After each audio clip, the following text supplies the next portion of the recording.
Welcome, my MMA Dawg family. My name is Hector, and this is my dog, Dan. Hi, guys. And we are very happy to be bringing you this exclusive betting picks, betting strategy video. Now, the first viewers of this video are obviously the people who are supporting us, who are going to our website, buying the betting picks video, and we're very happy to be doing this. Very happy. We've had a great turnout with it. We're really happy, and let's keep moving forward. Let's keep picking winners. So, UFC 164. My goodness, what a great card for betting. Just looking over the whole thing, I mean, man, there are so many close to pick'em fights, slight favorites, slight underdogs, and you guys are going to be very pleased with what we got bringing. Of course, we always guarantee we will pick more winners than losers. Obviously, we want to go undefeated. We want to have, we want to go just undefeated, no losses. And that's always the goal. That's always what we aim for. That's always what we put the work in for, the homework, all the watching the video, watching the fight footage, watching the DVDs, whatever, YouTube, whatever it takes, and making sure we got all of our all of our research done, all the homework done, and bringing you guys absolutely the best picks possible. Now, let's just, dog? Let's just dive right into it. Let's go. I'm tired about talking about it. Let's go ahead and dive right into it. First thing I want to cover, though, as always, make sure where you bet is legal. So there's plenty of places all around the world, in the United States, everywhere, wherever you're at, legal. So take care of that. And then second, bet responsibly. We all think we're gonna go undefeated. We always think, we're gonna bet that we're gonna hit this fucking 12-leg parlay. We're gonna freaking drive it home all the way. We're gonna cash it. But we gotta be realistic. So we have to budget, and then we have to go based off our confidence. So we rank them by confidence, and we'll take it from there. So for UFC 164, there are no 5 stars. Unfortunately, no 5-star picks, but we do have a 4-star pick that nearly made it to a 5-star pick, and the odds are just unbelievable. I really love this pick. I really feel very good about it. And this guy's name is Pascal Krauss. Currently, he's sitting around minus 150. And, man, this guy is just, first of all, some of the things we know about him. He's been training at Rufus Sport. He is a friend and close training partner of Ben Askren. So for you guys who don't know who Ben Askren is, well, most of you should already know, but he is just a wrestling machine. I mean, this guy is just one of the best out there. And what I really like about Pascal Krauss is, as my dog and I were discussing, not only does he have, really good stand-up. As we know, Rufus Sport, Duke Rufus known for his stand-up, Anthony Pettis, Erik Koch. These guys are just very good with their stand-up. And so not only does he have that aspect, but when he lost that fight to John Hathaway, where he got out-wrestled, he said, you know what, I need to work on my weaknesses. And you would think that most fighters would have the common sense to say, hey, you know what, I'm going to go ahead and assess everything and work on my weaknesses. But a lot of them don't. And the ones who do are usually the ones that rise to the top. So Pascal Krauss is one of those guys. He addresses weaknesses. Now he's got takedowns of his own. He's got submissions of his own. So you can tell he's been putting in the work. And when a fighter does that and has success, it builds up his confidence. So going into this fight, I feel very confident in Pascal Krauss. Now let's talk a little bit about Lim. Let's just, we always play it safe. We always try and see, okay, what can this guy do to mess up our pick, to ruin our pick. And Lim is well-rounded. He's a well-rounded fighter. But watching his fight footage, he always finds a way to find himself off balance and like sloppy and falling all over the place. And he looked okay against his last opponent, the Brazilian Guimarães. But Lim is so one-dimensional. He just does not impress me.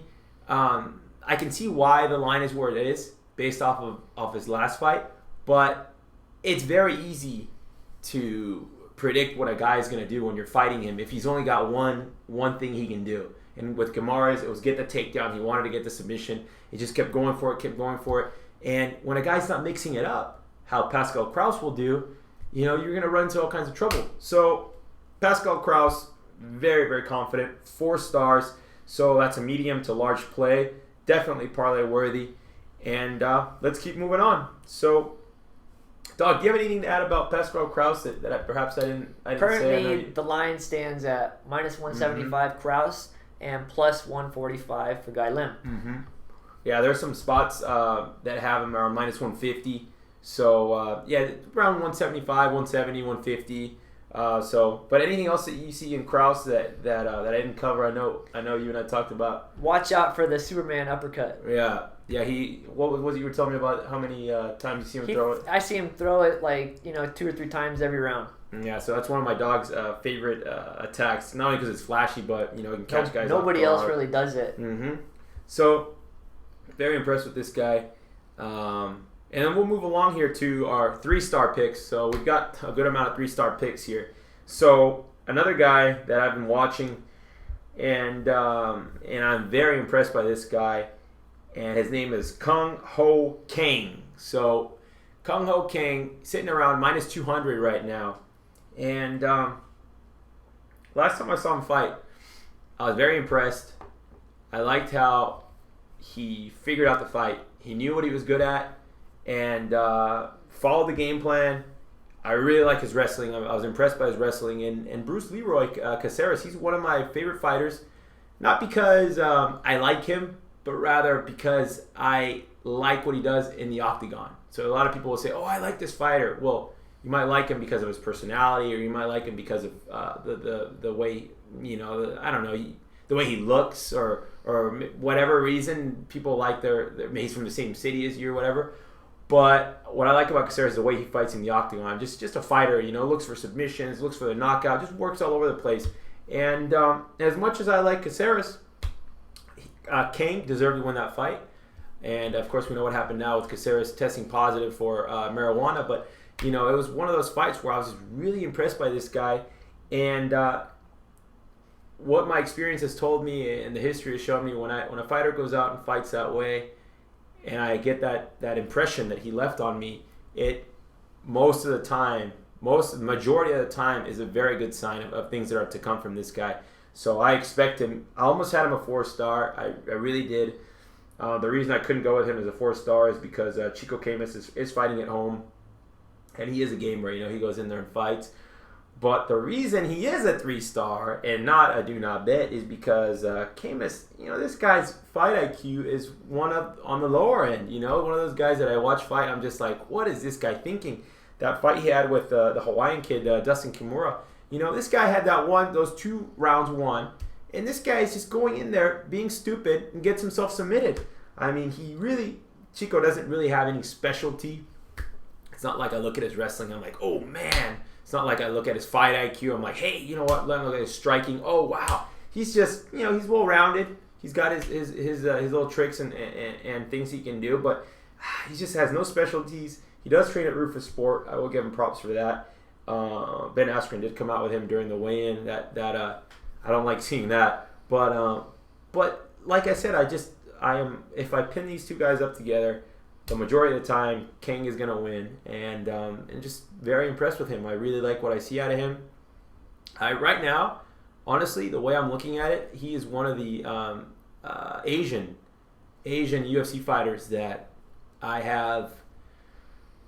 feel have the highest ceiling to keep moving up and really make an impact and really impress the Asian market and the UFC. I feel will really benefit from this from Mr. King here. So I really like him a lot there.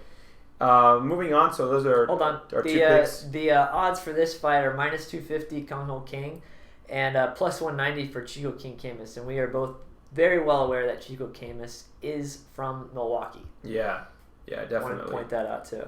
Yeah, so moving right along here to Iaquinta.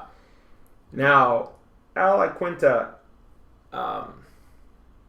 right off the bat, so a lot of you guys know him from The Ultimate Fighter, right? So he's been on The Ultimate Fighter, and he looked very impressive, very impressive. He's probably everyone's favorite to win up until he fought a possessed Michael Chiesa. And that left a sour taste in everyone's mouth where they felt like, you know what's going on with this guy. So that's the impression most people have of this guy. But let me tell you, this guy is training with Ray Longo. If you guys don't know who Ray Longo is, he's the guy who helped Matt Serra beat GSP. He's the guy who helped Chris Weidman beat Anderson Silva. I mean, this guy is very, very good at what he does. A striking coach and MMA coach. And he's had some time to work with Iaquinta now. A lot of times fighters go into the Tough House and they don't have their team around them that they usually do at home. And they start fighting differently and they look bad. Miles Jury, for example. Iaquinta, I don't think he had the best representation of who he is as a fighter in the Ultimate Fighter house. And I really expect Iaquinta to knock out Ryan Couture. I want to say Randy Couture's son. Ryan Couture in the first round, if not in the second round. I'm looking for that knockout there. I wouldn't bet the prop bet just because anything can happen, and Couture is a game fighter, but definitely the straight pick, definitely the straight bet. And like I said, I expect Iaquinta to have a substantial stand-up advantage and possibly a wrestling advantage over Couture. Couture, let's talk a little bit about him. He's his submissions are good. He's a gritty fighter. He doesn't have takedowns. He doesn't have the wrestling type of a takedown that it's going to take. He doesn't even have the wrestling Couture of the wrestling like his dad. It's a different. It's just he doesn't have that wrestling pedigree that his dad does. And I'll give you guys a little insider information. Ryan Couture, a few years back, I would say like 4 or 5 years ago, he had no interest in fighting in MMA. He really didn't have any interest, and I'm trying to think of how much. I'll tell you guys everything about it. A friend of mine who's friends with the family, and we were all talking and stuff, and he's like, what about Ryan? Does he want to fight? No, he really has no interest in it. He's got other stuff that he likes to do. And I was thinking, like, man, you've got a dad like that, and you're not interested in being a UFC fighter. To me, that's crazy. But, to each their own. Whatever. People choose different paths in life to make them happy. Whatever. It's not who am I to say. But that does stand in my mind. And watching him fight, he has a lot to work on, a lot to improve. And that KJ Noons fight, for example, a lot of people thought that Noons won that fight, deserved to win that fight. And then we saw what Ross did to him. I mean, he props to him for taking up something later in life and trying to be the best that he can. And, props to him for that. And then one other thing I almost forgot to touch on. The UFC. Tell you guys a funny thing. Dana White is Robert De Niro, and Joe Silva is Joe Pesci. That's what I'm starting to see. I love Dana White. I love the UFC. I don't really know that much about Joe Silva. The Fertitta brothers, I love those guys too. But when they are rubbed the wrong way, when Dana White is rubbed the wrong way, he lets you know. I mean, even if he's polite, like for example, to somebody like Couture, like Ryan Couture, he's polite because Ryan Couture is a polite kind of guy, respectful kind of guy.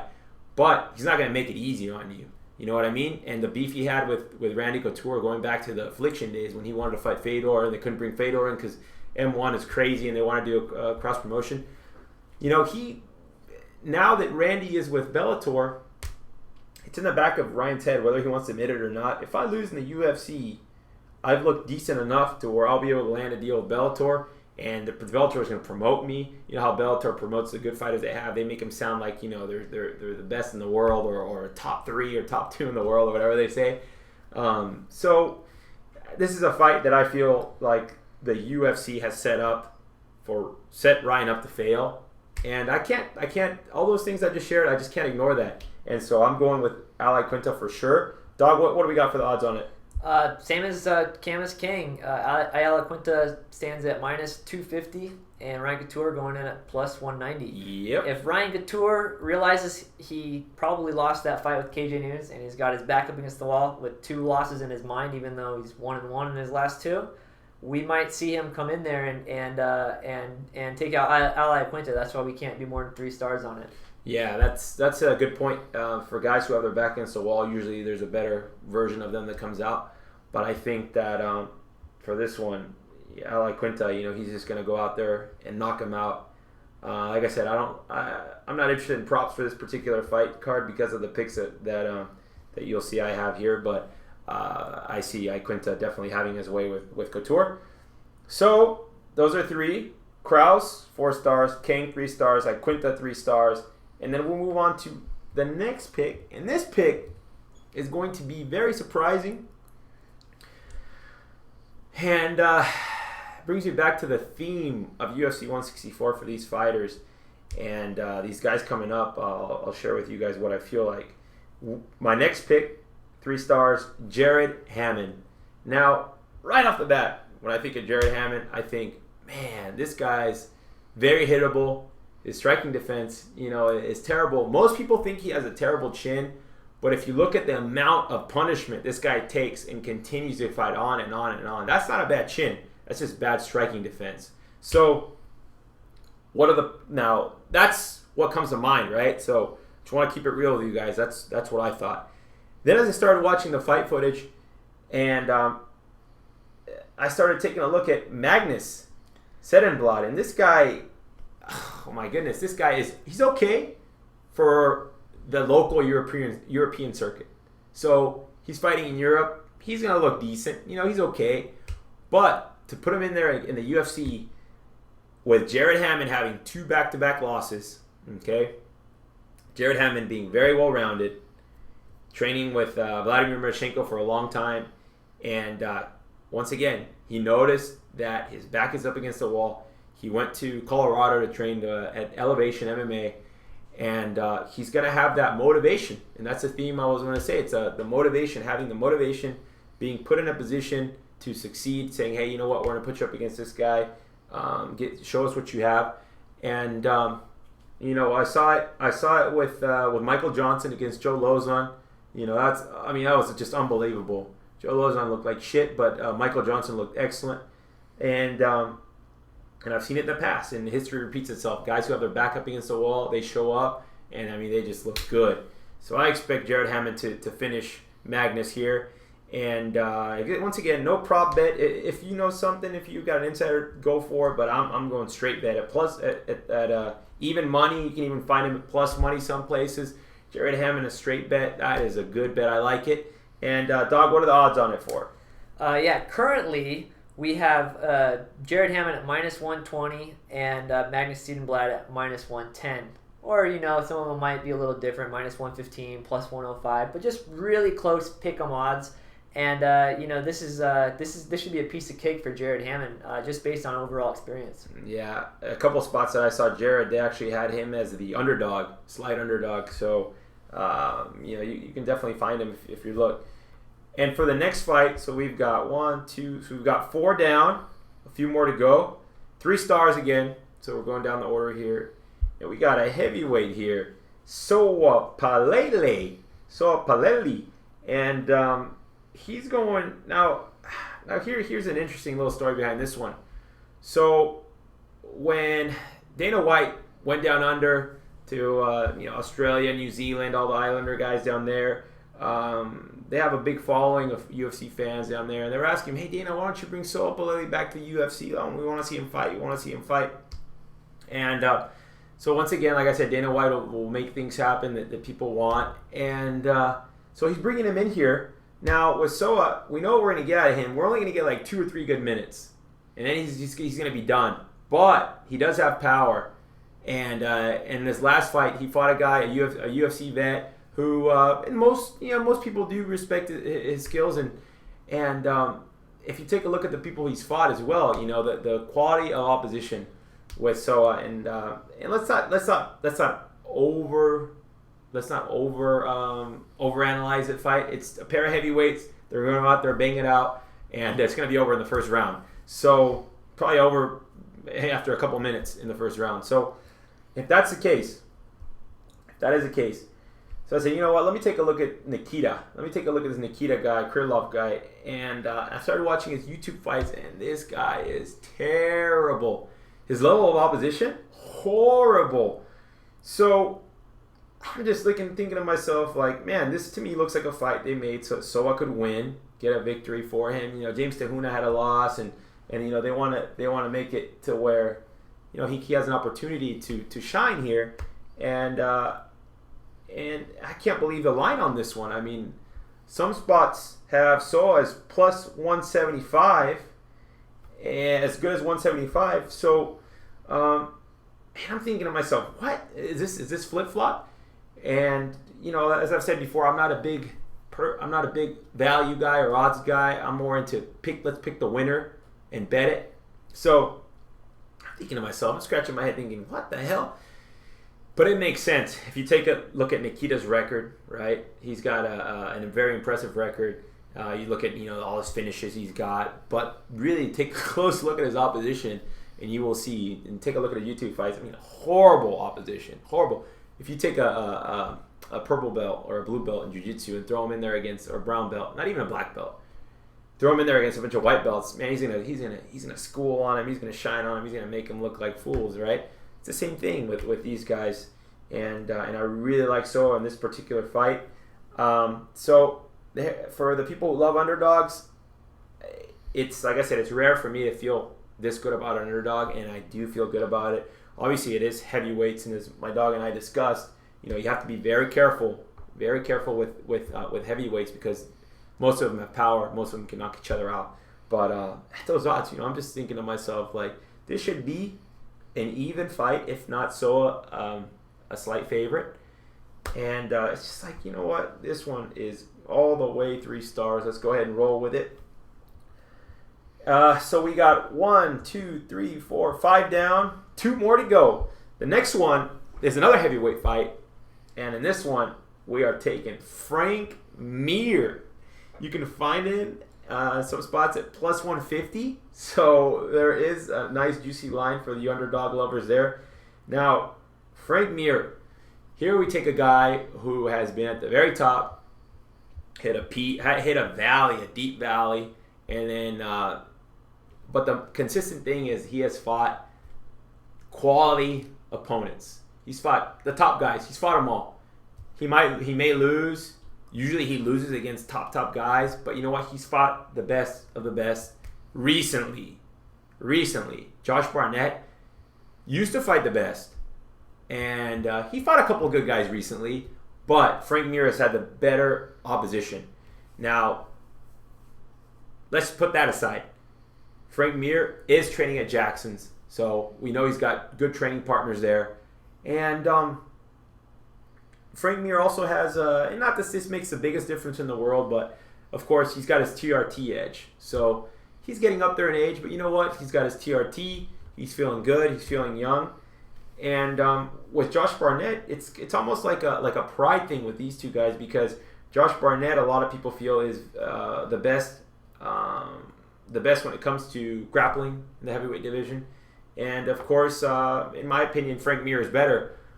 So we take a look at Barnett coming in, and I truly believe he's going to struggle, just like every other Strikeforce heavyweight has done so. And when I think about, for example, Daniel Cormier, in my opinion, he hasn't lived up to all the hype that he had coming in. He's good, don't get me wrong, and he will beat most guys, DC will, but he hasn't lived up to that hype, and it's because of that level of opposition that I'm talking about. And with Josh Barnett being out for as long as he's been, and all the negotiating that went back and forth between him and Dana White, and Josh Barnett not giving a shit what you and I or him think about him. He's just this loose cannon. He's good. He's a good fighter. Like I said, I've watched him fight plenty of times. I've even watched him fight live, and he's just got this suffocating style. But if he's going to use that suffocating style against somebody like Frank Mir, he's going to end up getting submitted. You know, Big Nog, for example, some people consider him the best ever on the ground for heavyweights, and we saw what we did to him, you know. So, and even on the feet, you know, Frank Mir does have power. He's been knocked out before, you know, by big, powerful guys, but, you know, I don't think a guy like Barnett has that I know Barnett doesn't have that type of power to knock him out on the feet. So Frank Mir, I see this fight ending in the first or second round. I see Frank Mir getting the submission, and either way, I have confidence here, and especially at those odds. Like I said, once again, I'm not a big odds guy, but like my dog and I discussed before the fight, if it's a heavyweight fight, not only can anything happen, but if you've got a lean or if you've got a guy who you research and feel that, hey, you know what, this guy's gonna win the fight, let's go for it. And then last but not least, hold on. So Frank Mir, Josh Barnett. Currently, Frank Mir sitting at plus 130. Some places you get at plus 140, plus 150. Josh Barnett at minus 160. And there's just a couple things here I want to touch base on before we talk about our last betting pick about Frank Mir. How can Frank Mir possibly lose this fight? Well, before his last fight, the only way he'd ever lost really is by TKO. He gets knocked out or technically knocked out, but he doesn't get submitted. He doesn't usually lose a decision, but when you look at the opposition that he's faced, he's done great things. He's the first guy to knock out Nogueira before Cain Velasquez did it. And he was the first guy to submit Nogueira before Fabricio Verdum did. Mm-hmm. So I mean, he's definitely what my dog and I like to call what a whale. Like we like to call. Well, I wouldn't say. Don't put words in my mouth. Well, you could think he's a whale. I think he's a whale, but I'm referring to the term whale, not really putting it in my dog's mouth about it, but I'm referring to. Using the term that we like to call a whale to say, hey, Frank Mir should not be the underdog in this fight just based on the opposition. And it kind of goes with our other heavyweight betting pick, just based on the opposition alone. The odds are they're just not accurate, I don't think. And I think people are going to cash in on it if they go with the underdog on these. Yeah. So one last thing real quick about Josh Barnett is. This guy is he's really good, but yeah, like my dog said, like he hasn't fought anybody too recently other than Daniel Cormier, who really is that impressive of a win as opposed to and Frank Mir's had his time too. He's coming off of 2 losses back against the wall. He should probably be thinking he lost his last win to Big Nog because he won that fight based on the mistake of his opponent, but he still faces these top guys, and he's a finisher. He can win a decision, but he finished fights. And so look for Frank Mir to finish this fight. I'm going to say TKO on the feet probably in the second round. All right, so moving on to the last one. So we've got seven picks for you guys this card. And the last but definitely not least is Jamie Varner. Now, you can find Varner as good as minus 140. So it's a pretty even fight according to the betting public. Now, one thing I want to touch on, a lot of you may already know this, but for the people who are maybe new to this or want to know, the MMA line makers, the guys who make the lines, the odds, the handicappers, they set a line not necessarily where they feel is fair or where it should be at, but rather where the public is going to bet it.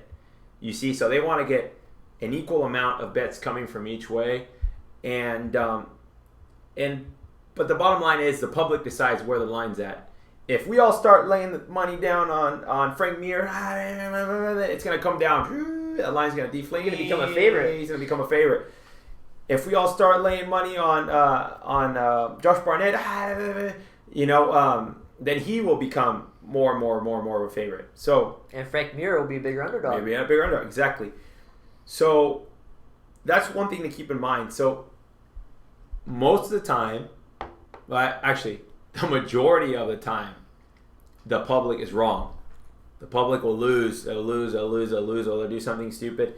So you really have to be careful when it comes to the odds, because something that the public may take a quick glance at and be like, oh, Nikita Krylov, 16-1 or whatever, how many wins, only 1 loss, and oh, he's looking so good, and then so Palelei, oh no. So you just have to really dive in. For example, Josh Barnett, he's got a lot of hype coming into this fight, because he promotes himself not quite as well as Chael Sonnen, but definitely better than most fighters, better than 90% of fighters out there. So people are like, oh, this Josh Barnett guy's going to go in there, he's going to do something. And he may do that. But, we have our picks and our reasons. So diving here to the last one, Jamie Varner. So Jamie Varner versus Gleison Tibau. Now, this is a fight where, as I've talked to you guys in the past, you guys probably already know, if I have a favorite fighter, it doesn't matter. It doesn't matter when it comes to making my picks and betting my money. It does not matter one bit. It's a little hard. It's a little painful. It's a little painful because you never want to see one of your guys lose. But in this case, I'm going with Jamie Varner. Tibau and Varner have very similar skill sets. The wrestling is going to cancel off. The power that they have, the strength that they have is going to cancel off. But Jamie Varner is going to have a significant advantage on the feet. Jamie Varner has knockout power. Gleison Tibau does not have that. Now, a very interesting thing about this fight. Gleison Tibau, 36 fights. 36 fights. All right? He has 15 finishes in those 36 fights. Gleison Tibau has never had a finish in the third round. Never had a finish in the third round. Too gassed. He'll be too gassed. Jamie Varner has been tapped 4 times. And that's my concern for Varner in this fight. Can he or will he be tapped? Will he be tapped out? He's been tapped out 4 times. Three of those 4 times have been in the third round.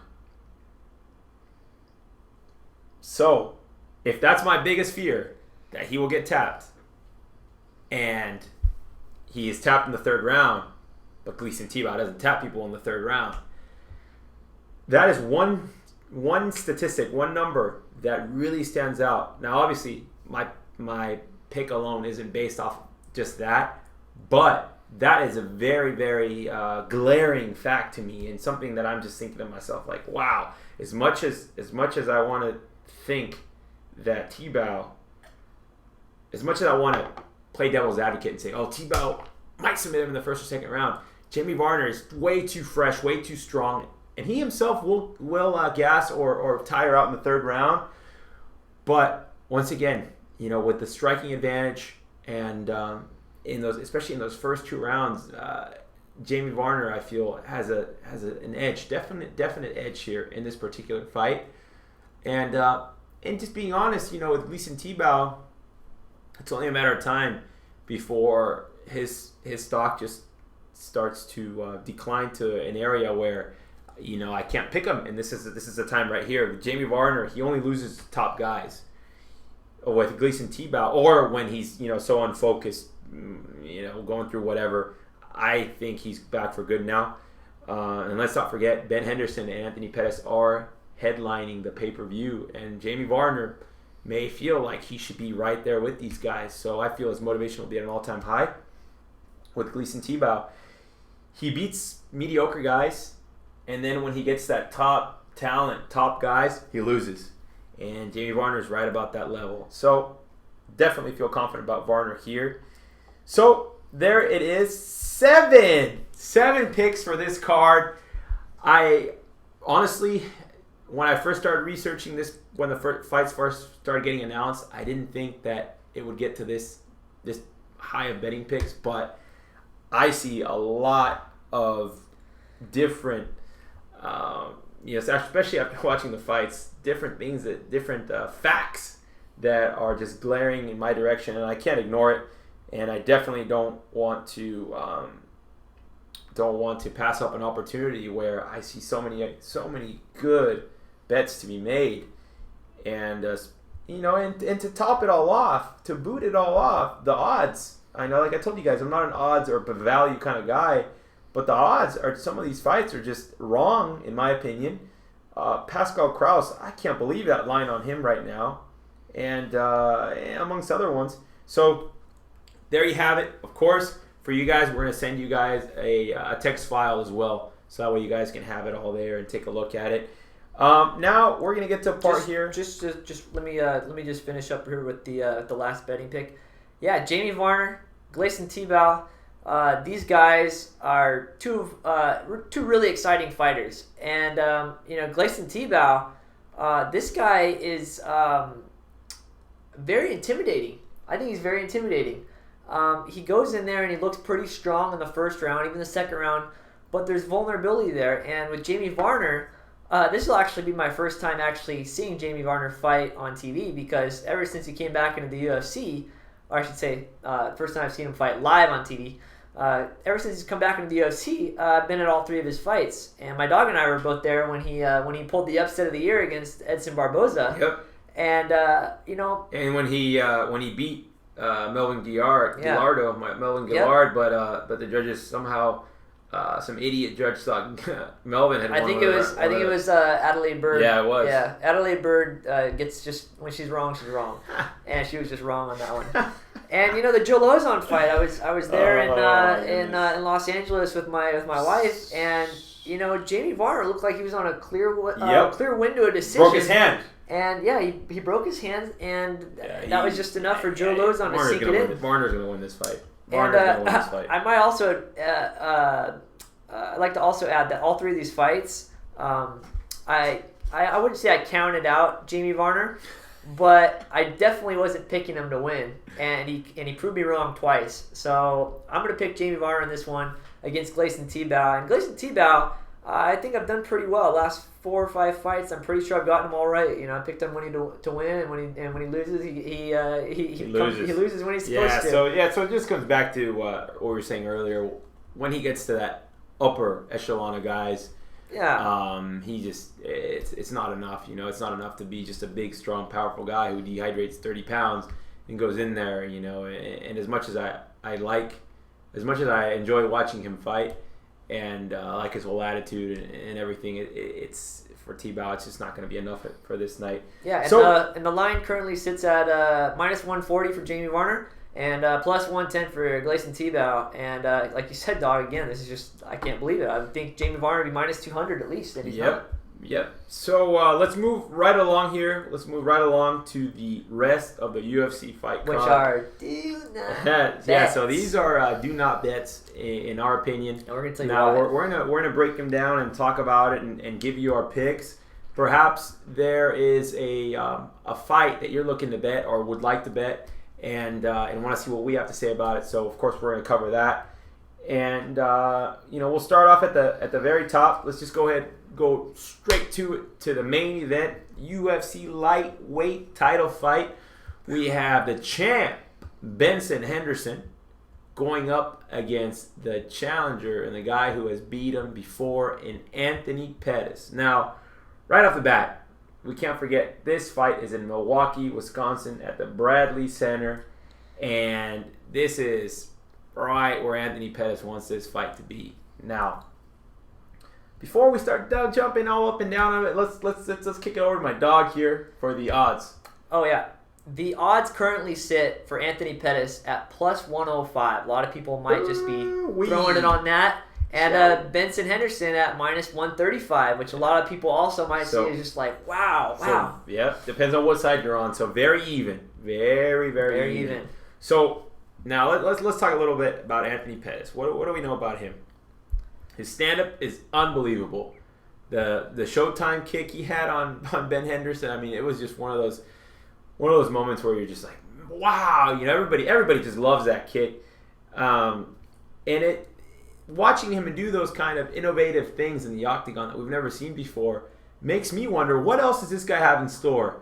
If you know Duke Roufus and you know that whole fight camp and you know Anthony Pettis, you know that they've got something else in store. And, what is it? We don't know. But it makes me wonder, what else does this guy have? And like I said, he's at home. Now, it's my opinion here, and you might agree or you may disagree, that the UFC wants Anthony Pettis to succeed. It's my opinion that it's in their best interest to have Anthony Pettis win the title. Anthony Pettis is a very flashy fighter, very exciting to watch. Ben Henderson is not a flashy fighter, is not exciting to watch. Not always exciting. And the UFC, mostly not. Yeah, I mean, not as exciting as Anthony Pettis. Yeah. There we go. Yeah, so it's one of those clear-cut situations for me where if I'm a business owner, do I want Ben Henderson as my champion, or do I want Anthony Pettis? If I'm a business owner, I'm interested in making money, I want Anthony Pettis. So that is huge to me. I'm starting to see how important that is in a lot of these situations. And in my opinion, he really learned his lesson against Guida. In that fight against Guida, he got taken down, and he didn't necessarily want to get up. He was looking for a submission. He was trying to prove a point. I'm going to submit this wrestler from trying to wrestle me the whole fight. And you may or may not believe that, but, if you take a look at that fight and the way it went and everything we've seen from him, he learned from it. Now he's going to come into this fight. He's going to do his takedown defense and make sure that he keeps this fight on the feet where he can win this fight. And one last thing about Pettis is, in my opinion, Ben Henderson, he has shown improvements, but he doesn't have as high of a ceiling. He doesn't have, in my opinion, the room to improve as much as Anthony Pettis has. See, with Anthony Pettis, a striker like him, if he improves a stylistic matchup, if he improves his takedown defense, keep taking these guys sprawling, improves his jiu-jitsu in case he doesn't get taken down, just keeps working that stand-up, he's going to knock out a lot of guys. I mean, this guy has brutal knockouts, unbelievable power, and I can't ignore it. As much as I love grappling and wrestling and guys who are going in there with a reason, they're going in there possessed like I expect Ben Henderson to be, I don't see it. I really don't. Now, Ben Henderson, we know what he is. He's a wrestler. He's got good jiu-jitsu. He's well-rounded. He's got decent striking, good kicks. But there's something with his timing and his distance, his measure of distance and timing that I really don't like. And I believe he can be knocked out, especially by a guy like Anthony Pettis. If the Ben Henderson shows up, and I don't expect this at all, but if the Ben Henderson shows up that fought Gilbert Melendez, Ben Henderson's done. He's going to lose his title. Like I said, I don't expect it. I expect him actually to show up and be the best Ben Henderson that we've seen, just completely possessed. So it just comes back to the stylistic matchup.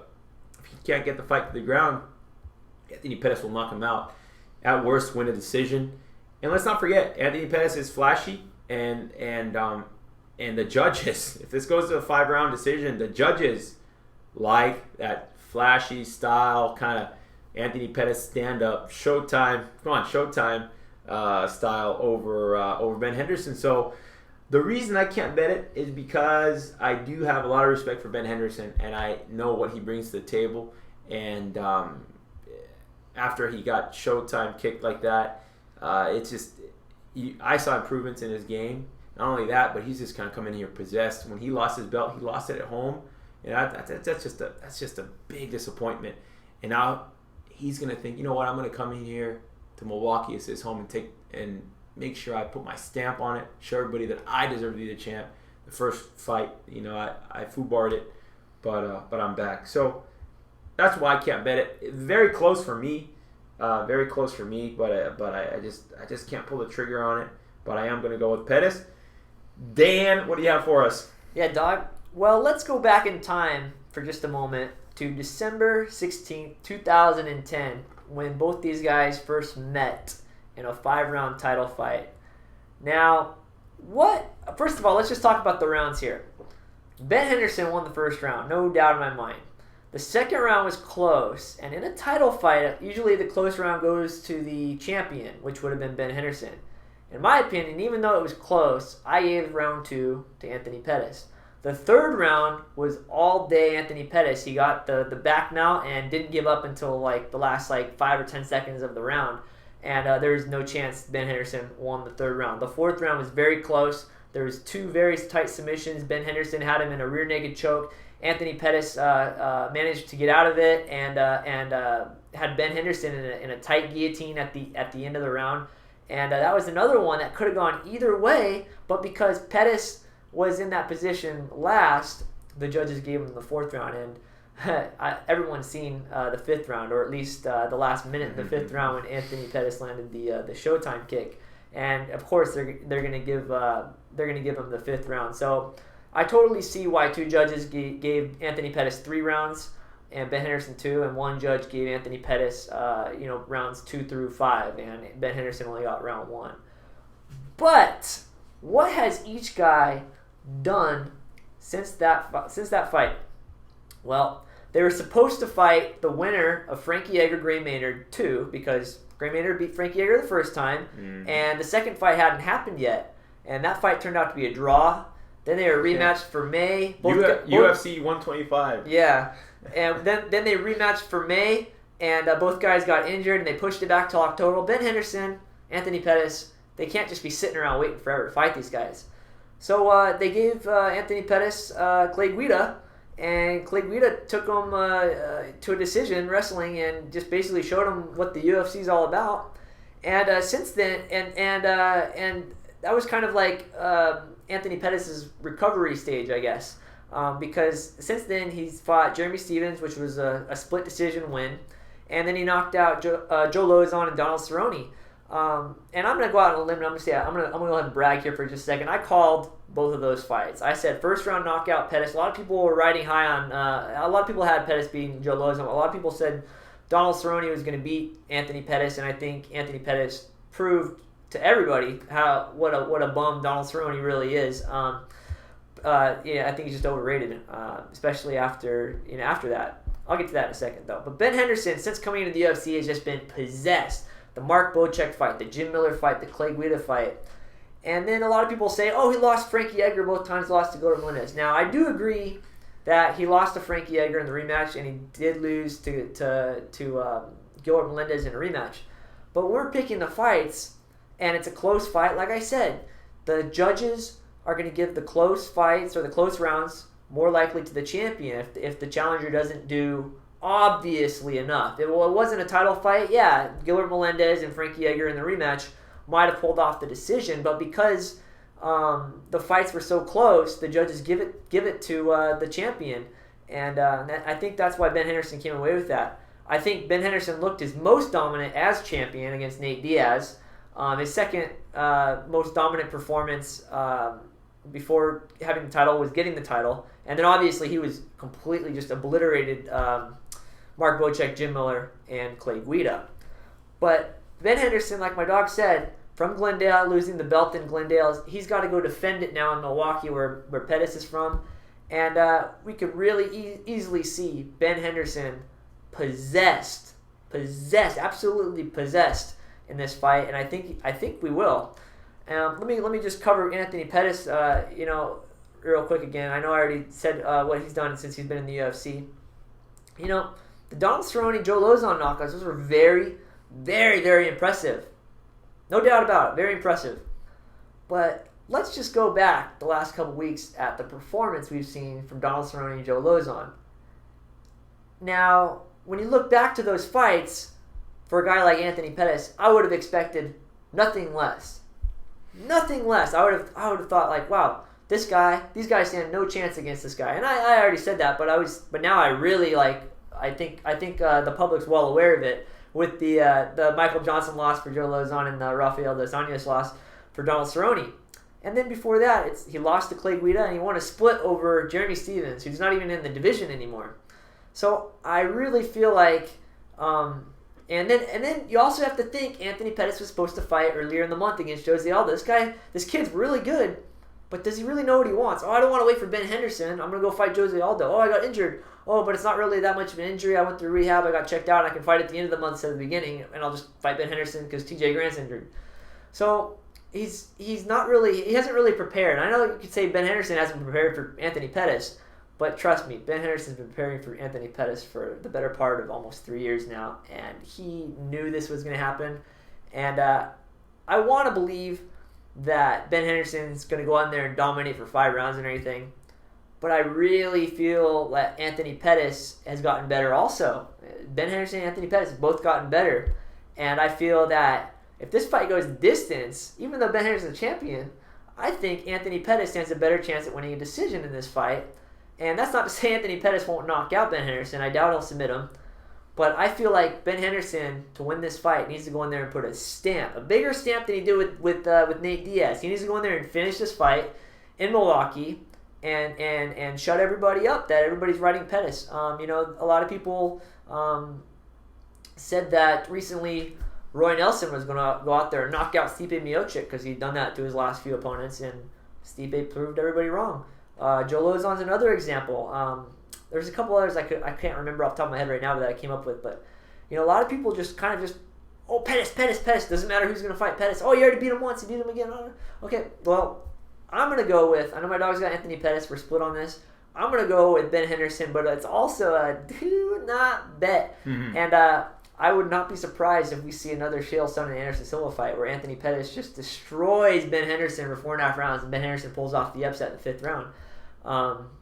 Similar to what we saw with Demetrius Johnson last month. Obviously, that wasn't a comeback at all, but that was only the 4th time in UFC history we'd seen a 5th round stoppage, and I think we're going to see a fifth round stoppage tomorrow night.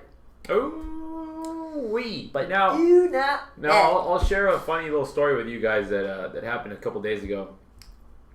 I got this text message from my dog. And I grabbed my iPhone. I said, text message from dog. I light it open, and I see these 2 little images. I'm thinking, what the hell? What the hell did he send me?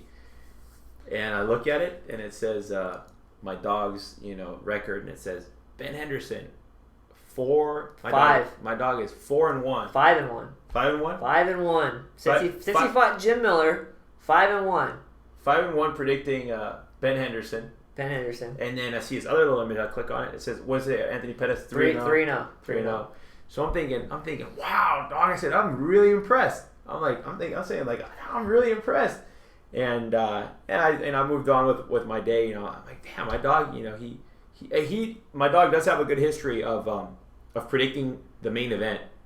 Not only does he predict the main event, but he predicts the round. And the method, the winner, the method, and the round. So what are you predicting for Ben Henderson? I'm predicting gun to the head. What are you predicting? I'm predicting Ben Henderson submission round 5. Submission round 5. Okay. Submission round 5. So for you guys who love frisky, crazy bets, he usually gets. I got it last time. I got Carlos Condit knockout round 4. Yep. So it might be worth something, but hey, that's on you. That's all you. So I'm like, well, let me take a look at mine, and just to see. And I had Ben Henderson 4-0, and that's not bad. 4-0 on Ben Henderson fights. And then I take a look at Anthony Pettis, and Anthony Pettis 3-0.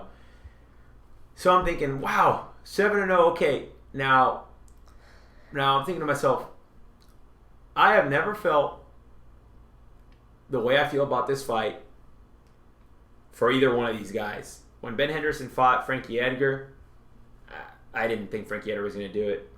When he fought Mendes, which was very close, I didn't think he was going to do it. Anthony Pettis, he's going to destroy those guys, and sure enough, he did. So I'm like looking at it and thinking to myself, like, wow, what is going to happen here with this little record? Now, I don't want to look too much into it, but I thought it'd be fun to share, especially with something, it's kind of like a little personal story, but.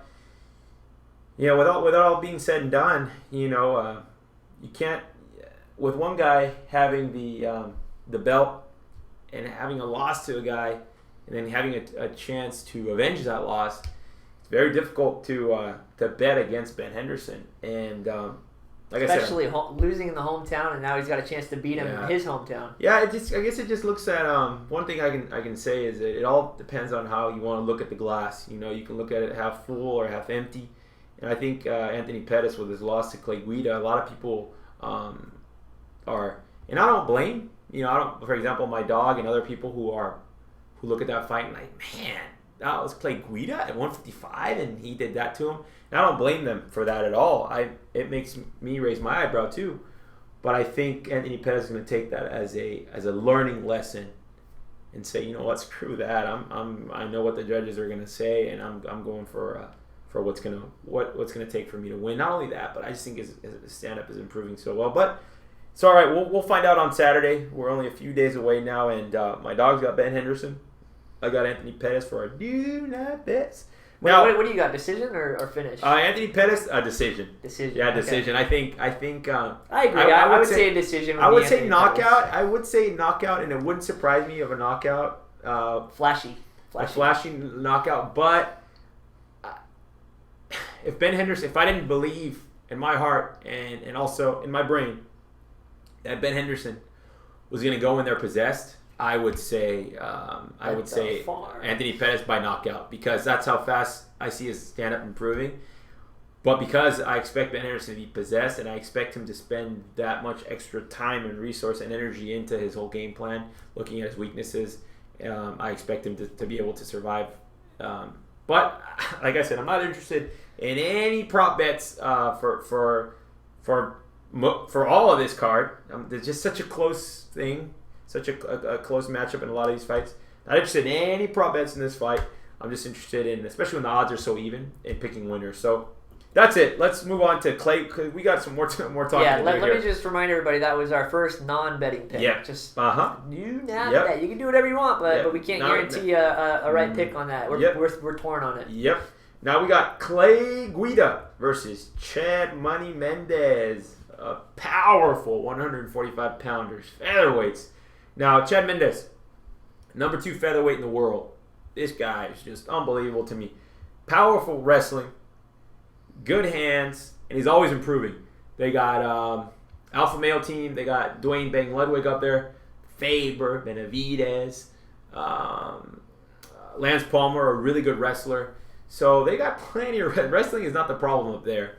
And Mendes' hands, he's just got that. He's got knockout power. He's just built like just muscle bound, fast cardio. It's just very, very impressive fighter. If it wasn't for Jose Aldo, one of the best fighters pound for pound in the world, he would be the champ. And then we got Clay Guida. Well, before I start jumping into Clay Guida, Dog, what are the odds on this one? Because I want to talk a little bit about it. Oh, let's see here. We got Chad Mendes sitting at some ridiculous number. I believe it's, let's see here. It's minus 450. Minus 450 for Chad Mendes, and Guida plus 300. Plus 300. So this is the biggest spread on the card. Yep. Now, Clay Guida, I don't care how you feel about him undeservingly winning a split decision. This guy finds a way to convince the judges and the public that he won. It all starts off with the hair and the head. It's going like this. And the movement. It starts going like this. No, but it starts here, right? He's got that long hair. And right away, this guy's doing something. Then he starts with the shoulders and then everything. I mean, this guy just finds a way to always look active. He's got this, just has so much energy. You see him at the weigh-ins. He's just jumping back and forth. Starts throwing his arms around. Starts going like this. And he's just getting psyched up just to get on the freaking weight, just to get on the scale. So he's got this wild look. Now, despite all this wild craziness that's going on with him, Greg Jackson fighter. And these guys put together the best game plans in the business. He's going in there with a master plan. And he finds a way to lose or win a split decision. Now, when you're laying those kinds of odds on a guy, last week we laid it on Brad Tavares. We got a 29-28 unanimous decision. And we had Greg Jackson in the other corner. I knew that, but we have a fighter who is significantly better than the other one. In this particular fight, we have a very similar situation. Now, it would not surprise me if Chad Mendes finishes Clay Guida, but Clay Guida, for this particular fight, he knows, and Greg Jackson knows, if he beats Chad Mendes, he's right up there for a title shot. Right up there. He can say, hey, I just beat Chad Mendes. I beat Anthony Pettis. I beat so many of these guys. I deserve a title shot.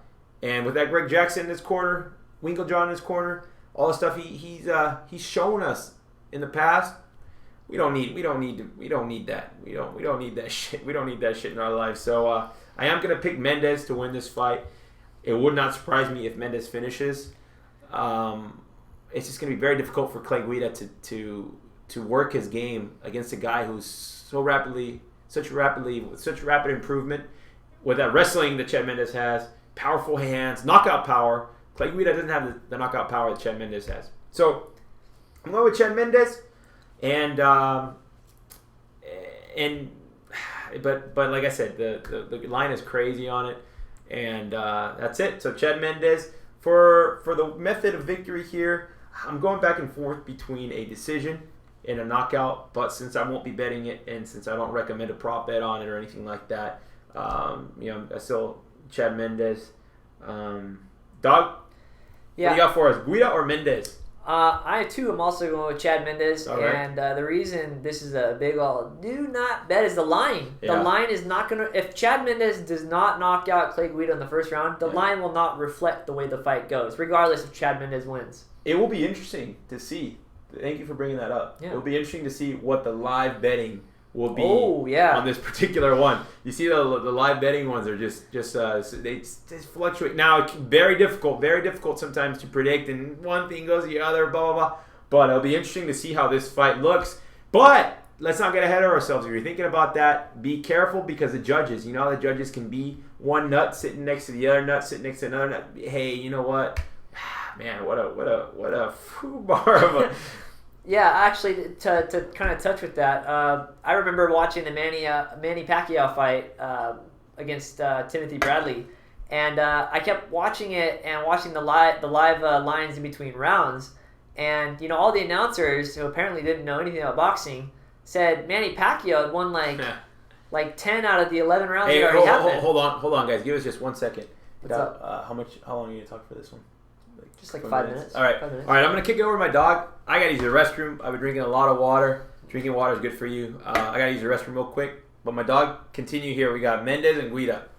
All right. So let me go back to the Manny Pacquiao fight. We had Timothy Bradley fighting Manny Pacquiao, and according to the announcers, who are not judges, they were in this fight. They're explaining this fight like Manny Pacquiao is up 10-1 for sure, and going into the final round, I felt that it was necessary to check the live lines, and let me tell you something.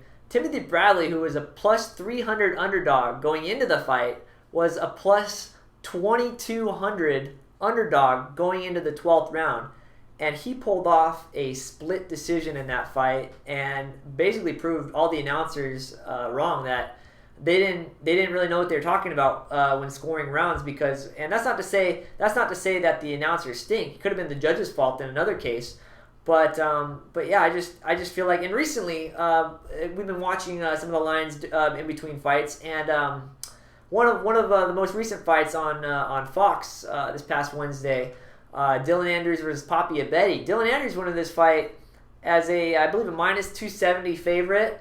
And he got hurt early in the fight, and it looked like Poppy Abedi going into the third round was on his way to win a decision. And Poppy Abedi went from a plus 200 underdog to a minus 800 favorite to win a decision in the final round. And Dylan Andrews just really brought it to him and knocked him out. I think what was Dylan Andrews like at plus 500? No, I think higher than that. Plus 500 going into the third round, and phew.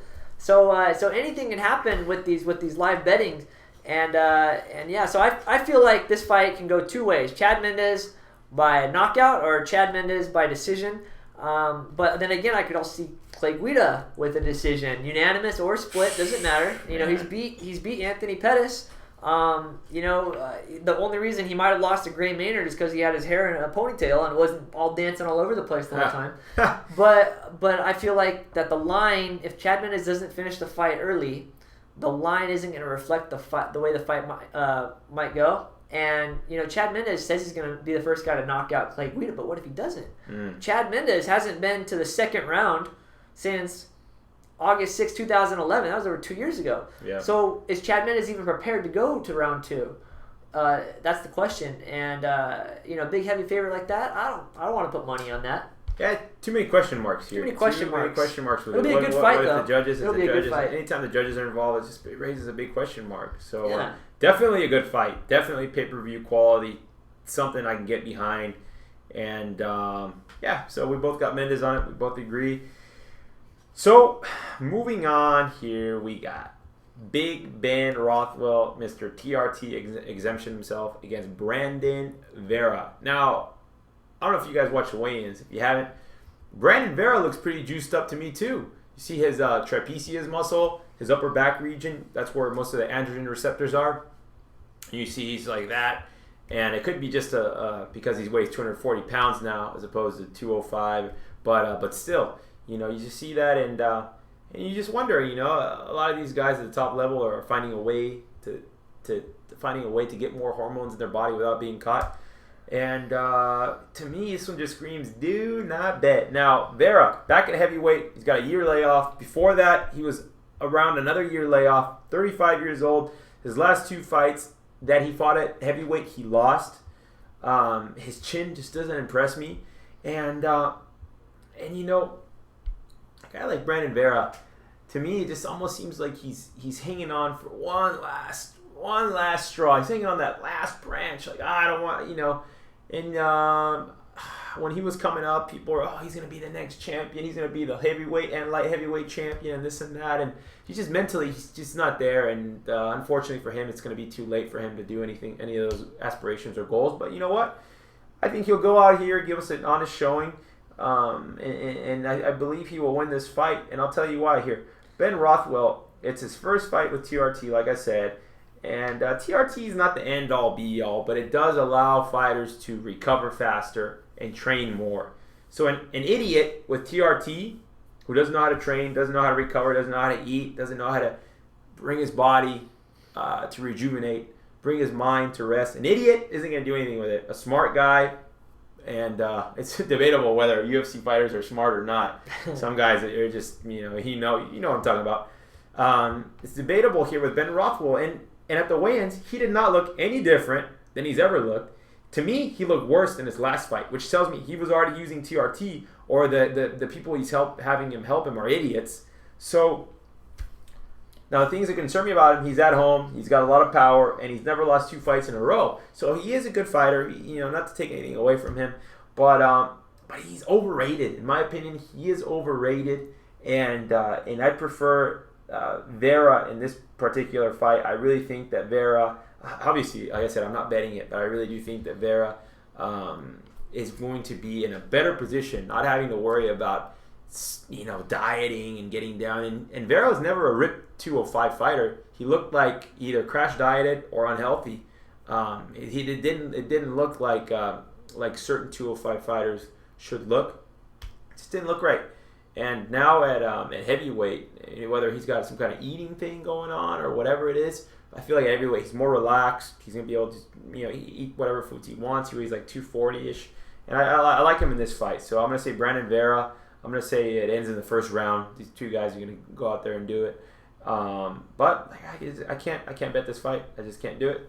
Dan. Yeah, dog. Man, this fight is. It's going to be a good one. You might be asking yourself now, why are you guys making betting picks out of the other 2 heavyweight matches and not this one? Well, both these guys can lose just as easily as they can win, and I think their performance has shown that. Ben Rothwell has never lost 2 fights in a row, and he's coming off of a loss, but he's never won 2 in a row in the UFC. So it's kind of. And then you got Brandon Marshall. You got Brandon Vera. Wide receiver for the Chicago Bears. I was actually looking at one of his recent opponents, Elliott Marshall, and I put the name together wrong. But you got Brandon Vera, who came off of an impressive fight against Shogun. Shogun beat him in that fight, and Shogun didn't even look all that great. Brandon Vera looked good. That fight was over a year ago, I remember. And weren't you there? Yeah, I was there. And I was when Machida knocked out Bader, and then Lozon submitted Varner. Perfect pick. Bet the farm. And so, and then I watched some interview and some tape on Ben Rothwell. He says that the win with Brendan Schaub, he said that was a crowd, the crowd that won him the fight. Brendan Schaub had Ben Rothwell rocked in that fight. Let me tell you what Schaub. Let me tell you what Ben Rothwell said. Ben Rothwell said he was playing possum. And that when he played possum, the crowd got so hyped the hooch up that Brandon Schaub I'm gonna go kill him now. I'm gonna go kill him. I rocked him. Yeah. And just for the record, I called Brendan Schaub getting knocked out in that fight. I didn't think it was going to happen in a minute, but I had a feeling it was going to happen, and sure enough. Yeah. Well, dog, Brendan Schaub has no chin though. And, that's not. and then you got Mark Hunt, the Mark Hunt fight. You know, Ben Rothwell. A lot of people would say like, oh, he looked piss poor in that fight. But you got to remember that was in Colorado where the air was thin. He wasn't probably properly trained. It wasn't there. He probably should have gotten there sooner than he did to get used to it. Now, I think this most impressive fight that wasn't really lucky was the Gilbert Yvel fight. You know, Ben Rothwell, a lot of people don't know this, but he actually tore his ACL in the first round. And to fight through that for 3 rounds, I mean, you can't really count out a guy. Heart. Yeah, he's got a lot of heart.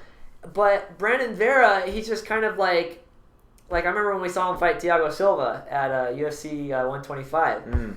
I think he knocked down Thiago Silva. And instead of trying to finish the fight, he just put his arms up like, yeah, I won. And Thiago Silva gets right back up. Now, Thiago Silva won the fight. It was a no contest. But you can't bet on a guy like that. A guy that could have finished the fight and just tries to put his arms up without even, I don't know. So my pick is Brandon Vera. I think this fight goes the distance. And it's going to be the only heavyweight fight of the 3 that goes the distance, and that's why I say do not bet. I could see Brandon Vera by decision. If I'm in Brandon Vera's corner, and he has a good corner. He trains here in San Diego, and he's got Eric Del Fierro. He's got Phil Davis, Gustafsson. He's got I'm trying to think of who else. What's his face? The Japanese 170 pounder Yushin Okami. He's got a bunch of good guys to 185. Fight. Yeah, 185. Yeah, Yushin Okami. He's got a bunch of good guys down there. Let's not count Dominic Cruz and those little small guys, and Michael Chandler. But he's got a bunch of good guys there to train. And it's like, you know what, dude? What are you doing? This is definitely his last shot. If he loses this fight, that's it. He's done. And if I'm in his corner, I say, you know what, Brandon? Let's kick Rothwell's lead leg. Let's kick it to a pulp. And let's get this W. Beat that leg to a pulp, and then go high and knock him out with a head kick. Do something impressive here, and I expect him to get the knockout. But this fight is just a little just frustrating. Let's move on. Let's move on to the next one. So we got a good matchup here. We got a pair of featherweights here that I can't wait to watch. This fight should be exciting. We got Erik Koch versus Dustin Poirier. Now, for this one, Dustin Poirier, well-rounded, American top team fighter. So we know that they intelligent. They're going to look for certain things. Wrestling, ADT, very good wrestling. He's never lost 2 fights in a row. He's been more active than Erik Koch. Faced better competition than Erik Koch. And overall, and also recently, he's faced better competition than Erik Koch. So that's what I see with Dustin Poirier. Now, when he fought the Zombie, everybody was hyped that hooch up for him to fight Aldo, and obviously the Zombie beat him, and then the Zombie got beat by Aldo, just like Poirier would have got beat by Aldo. But it was, in my opinion, it was a little bit too much, too fast. But Dustin Poirier was a guy that I had on the rise. Very much like I talked about with Kang earlier. That's why I see fighters on the rise. But they have to be controlled. It has to be a controlled rise. You can't just, throw him up there. Let's put Ryan Bader up against John Jones. No. Let's put Ryan Bader up against other fighters and build him up and then put him up against John Jones. That's my opinion. But I'm not Joe Pesci, so what do I know? Dustin Poirier, a little bit too fast, too much too soon for me, for in my opinion. Now, with Erik Koch, very similar in skills, very similar in record, very similar in height, very similar overall. He too has never lost 2 in a row. He's Rufus Sport fighter, very good training partner Anthony Pettis. He's at home fighting. If this wasn't in Milwaukee, if it wasn't Anthony Pettis and all his teammates fighting, I may go with Erik Koch. But I may go with Dustin Poirier and might even make it a 3-star pick, maybe. But with that being said, it's a do not bet. Once again, do not bet like these last 3 fights we covered here, 4th one now. And I'm just going to say, you know what? With Dustin Poirier being a little bit more well-rounded, this one is almost a toss-up for me, though. It really is. I'm going to go with Dustin Poirier. He's definitely gonna have the wrestling advantage here.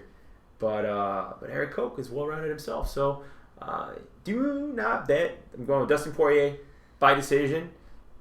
Dan. Yeah, dog. Second to last fight. Real quick, we forgot to cover the odds on Ben Rothwell Vera. Pick 'em odds minus 115 each. Yep. So it just shows you how close it is. Erik Koch, Dustin Poirier. I'm also going to pick Dustin Poirier. I was picking Erik Koch, and I'm not kidding. I was going to pick Erik Koch, and I didn't like what I saw at the weigh-in. And, just everything all together. What level of opposition has Erik Koch faced? Okay, he beat Rafael Assunção and Francisco Rivera are I think they're probably my most impressive wins because they are first round knockouts. He fought Chad Mendes. He fought Jonathan Brookins in that fight. Man, I mean he won the fight, but it was only because Jonathan Brookins was holding him against the cage the whole fight, and all Erik Koch was doing was working against the cage. He's actually trying to do something, but there wasn't really any standing going up on that one. And I couldn't believe that Ricardo Lamas was an underdog in that one. And the more and more I think about it, I just think Dustin Poirier, been more active more recently, and he also beat Jonathan Brookins, finished him by Darce choke first round. In my opinion, Dustin Poirier's most impressive win is over Max Holloway, who at the time was a newcomer to the UFC, and I would probably say Max Holloway would win in a rematch at this point. But yeah, I would say this fight is a do not bet, but I'm picking Dustin Poirier. I don't know why. I'm very well aware that so far I've picked against every guy from Wisconsin or Milwaukee. But sometimes that happens. Sometimes fighting in their home crowd, they're too hyped to hooch up, and they just let's don't not forget what happened on Wednesday. Greg Jackson's team went 1-3. Yeah, almost. It was actually 0-3 going into the main event. I predict the repeat. Here. And might 1-3 this week for Rufus Sport. The one winner being Anthony Pettis. I'm picking against all four of them. Just for the record, I'm not predicting. You're predicting. Wait, no, you're not picking all four. I'm picking against all Milwaukee guys. Rothwell. Koch, wait, no, Camus, wait. Pettis. Oh, I forgot. Oh, I was thinking Rufus Sport. You said Milwaukee. No, Milwaukee guys. Wait, but you're forgetting Anthony Pettis. I'm picking against him. Picking Ben Henderson. I know that. Okay. But you're picking Dustin Poirier. You're not picking against all of them. Poirier. Erik Koch is the Milwaukee guy. Yeah, I'm picking against all Milwaukee guys. Oh, okay. Yeah, okay. And just like my dog said about the Greg Jackson thing, 1-3, I got all those right. Why? So now you're gonna start being a little bragger? No. You are. I just like to brag. I just like to brag a little bit. You're a little bragger. I mean, you're sometimes. Right. So yeah, I'm gonna go with Dustin Poirier by submission in this one, and yeah. But do not bet. I mean, I can see Erik Koch coming out there and being the only guy from Milwaukee, or maybe if everybody wins. Yeah, it's surprising, Doug. You really confused me here with you've been telling me all week Erik Koch. Yeah, I know. I told you, but the weigh-in just changed my mind. And there's a little funny story. So wait a minute. Go ahead. There's a little funny story going on with Dustin Poirier and Erik Koch right now. Dustin Poirier ran into him somewhere, I forgot where, and gave him the thumbs up, hey, I can't wait to fight or something like that. And Erik Koch just kind of shunned him. And do you know what that reminds me of? It reminds me of Matt Brown's story over Mike Swick about how he sent him a message on MySpace way back before he was fighting, and Mike Swick never responded. So Matt Brown used that to fuel the fight and went out there and just destroyed him. So I'm gonna go with Dustin Poirier on this one. I could see Erik Koch showing up and fighting, but I was not impressed with his last fight. I'm pretty sure Ricardo Lamas won that fight starting from the bottom. He slipped. Erik Koch got on top. Ricardo Lamas countered or reversed or something and finished the fight. It was just I just feel like Dustin Poirier, like you said, more well-rounded, more active recently. Yeah. And that's gonna be too much for Erik Koch. Yeah. Erik Koch isn't gonna have to worry about a powerful wrestler like Ricardo Lamas. Dustin Poirier doesn't have that power, but still, that's what makes it so close. But so moving on to the last but not least, we saved the little guys for last. 125-pound flyweights. We got Tim Elliott versus Louis Gagnon. So for this particular fight, I see it being. At first thought, I was looking at Tim Elliott and watching his fight footage. I'm very impressed with this guy. This guy just goes out there, just does his thing, well-rounded. And then taking a look at Louis, same thing. He goes out there, does his thing well-rounded with a pair of flyweights. I do lean Tim Elliott. It's a do not bet, but I can't count out Louis, especially with him. He looks rejuvenated. He looks like he's ready to go out there and make something happen. And but I know what to expect out of Tim, so I am going to go with Tim. Do not bet. Dan, what do you got? Yeah, Doc. Once again, I forgot to do the odds on last one. That's all right. Go ahead. They're on the Dustin Poirier and Erik Koch. Minus 150 for Erik Koch and plus 120 for Dustin Poirier. And Tim Elliott and Louis Gaudinot. Tim Elliott minus 160 and Louis Gaudinot at plus 130. And this is just a fight that I can't wait to see. Yeah, it's exciting. Louis Gaudinot, he really impressed me with his guillotine. I believe it was a standing guillotine, if I remember correctly, over John Lineker, with just a few seconds left in the second round.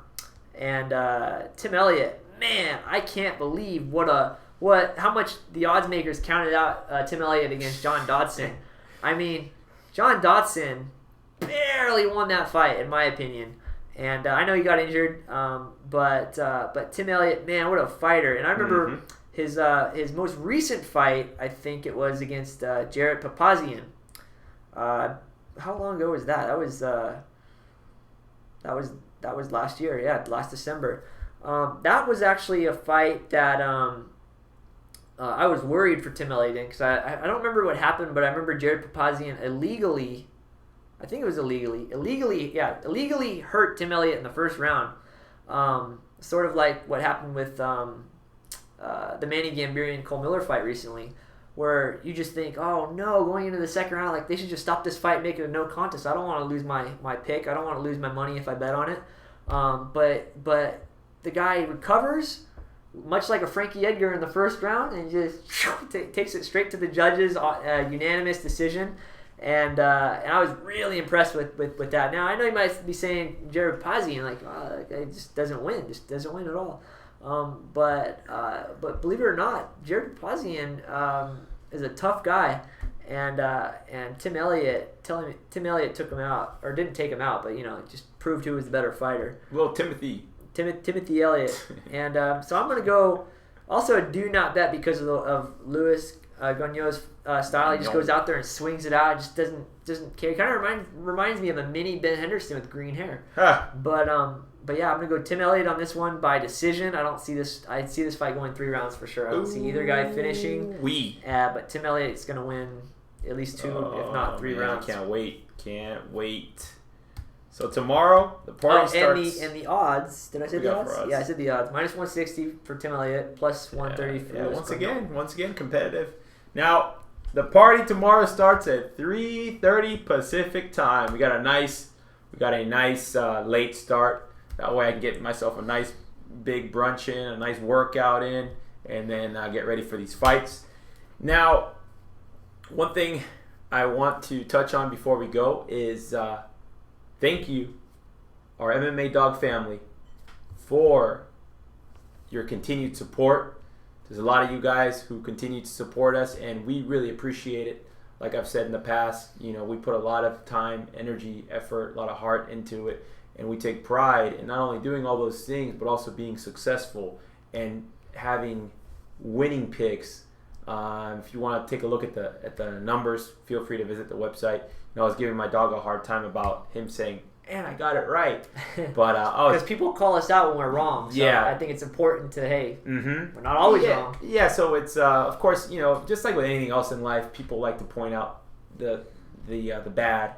People are more likely to remember the bad than they are the good. It's a natural thing in life. I figured that out years ago, just through friendships and relationships. Think about it. Most people will remember the bad rather than the good. So I try to be a type of person, and my dog tries to be the type of person where we remember more of the good than the bad. But that's no excuse, of course. But like I said, all the stats are on the website. You can take a look at it. My dog's doing a great job with the website and Facebook and Twitter. So, I really appreciate that coming from my dog. No problem, dog. And then, of course, I've been, I tell my dog about some of the headaches and the migraines that I get sometimes after just, watching fight after fight and trying to figure out all the different possibilities. And of course, I'm not perfect. So, but I try. I try and be perfect, especially when it comes to these types of things. So, thank you guys for your continued support. And if it wasn't for you guys supporting us, we would probably do this. But we would keep it to ourselves, we wouldn't be doing it on a public forum. It takes too much of our time to exploit it, and that's why we had to start charging money for it. Yeah, exactly. It wasn't because we're some greedy bastards or like these sons of bitches want to do this. It's not that at all. It's just a matter of time and resources. So so we're very happy for your continued support, and don't forget, like I've told you guys, we guarantee we will pick more winning betting picks on our betting strategy than losers, or we will give you our fee back to you. No problem. No questions asked. So that's how confident we are in it. That's how passionate we feel about it. And that sums it up, Doug. You have anything else to say before we go? This is mainly for the people on YouTube that are going to watch us after the fight. A lot of people say we say the word dog too much. Well, it just comes natural to us to just say, hey, dog. And you know what? We're kind of, I think our name that we've imprinted into everybody's mind, MMA Dawgs, kind of says it all, that we're going to, be using it, And a lot of people say, like, oh, well, don't say it so much. Don't say it. Well, we've known each other for how long? and we've been calling each other dog way longer than we've been, doing this. Kind of how we came up with it. Yeah. So we just want to remind you that we are the MMA Dawgs, and we don't even really realize when we're saying it. So if we say it too much, just look at it as part of our personality, because we are the MMA Dawgs. Yeah. This is pretty much all uncensored. Just letting it be how we are in our daily lives. We're not trying to be anything that we're not. So that's what it is. It's nothing. Nothing Nothing we're trying to annoy you guys with. Yeah, not we're not some people who create channels and do all kinds of stuff just to get attention. It's not like that at all. So there you have it. Sums it all up. 7 picks. I really want to go 7-0. One thing to touch on that I want to share with you guys is if you are into betting parlays, if you really are into betting parlays, just be careful. 5-star, 4-star, 3-star, those are substantial bets. Whether they are small to medium, whether you do percentages or units, or whether you bet a certain amount each fight night, those are the main ones. One thing I will say is fun is taking a very small bet and putting it into different parlays and different combinations. Round robins, you can do round robins of 2s, 3s, 4s, 5s, 6, however frisky you feel. But and of course you can make those big if you want, but the majority of the times those parlays will not hit. My dog and I, trust me, we know.